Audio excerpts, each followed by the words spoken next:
All right, take a good look at this flooded road. This is near Ocotillo last summer. New technology developed in San Diego is giving people longer warning times to prepare for natural disasters like flooding and earthquakes. 10 News reporter Craig Herrera shows us how Scripps Institution of Oceanography is leading the way in developing early warning signs.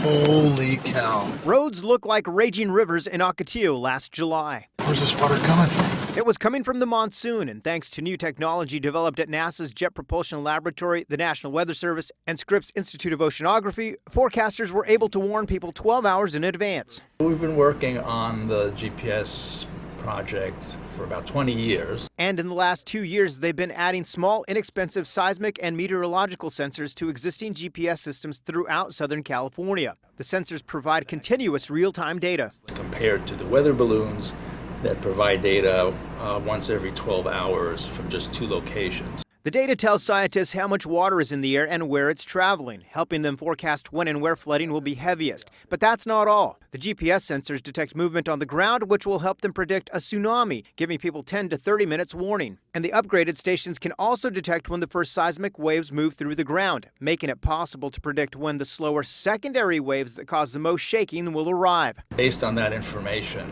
we can very quickly, within seconds, determine the magnitude of the earthquake is going to be, giving San Diegans a warning of 30 seconds to 2 minutes. And planning is now in the works to integrate this technology into key locations such as hospitals. At UCSD Medical Center in Hillcrest, for example, they'll be able to shut down the elevators and give staff an early warning before a natural disaster such as an earthquake happens. Then you can certainly reduce damage and save lives. In La Jolla, Craig Herrera, 10 News.